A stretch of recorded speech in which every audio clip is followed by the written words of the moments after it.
பாடல் அமைந்திருக்குது. அடுத்தது பாருங்கள், 2வது நூல் பார்த்தீங்கன்னா குறுந்தொகை. இது எட்டுத்தொகை நூல்களில் அகநூல் வகையை சார்ந்தது.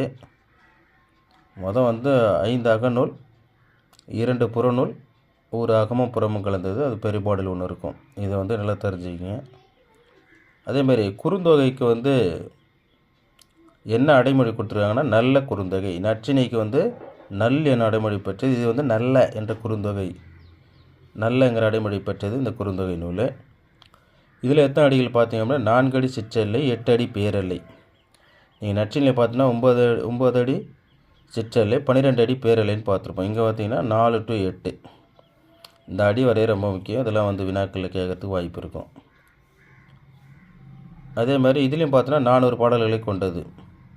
கடவுள் வாழ்த்து ஒன்று கொடுத்துருக்காங்க, 401 பாடல்களை கொண்டது.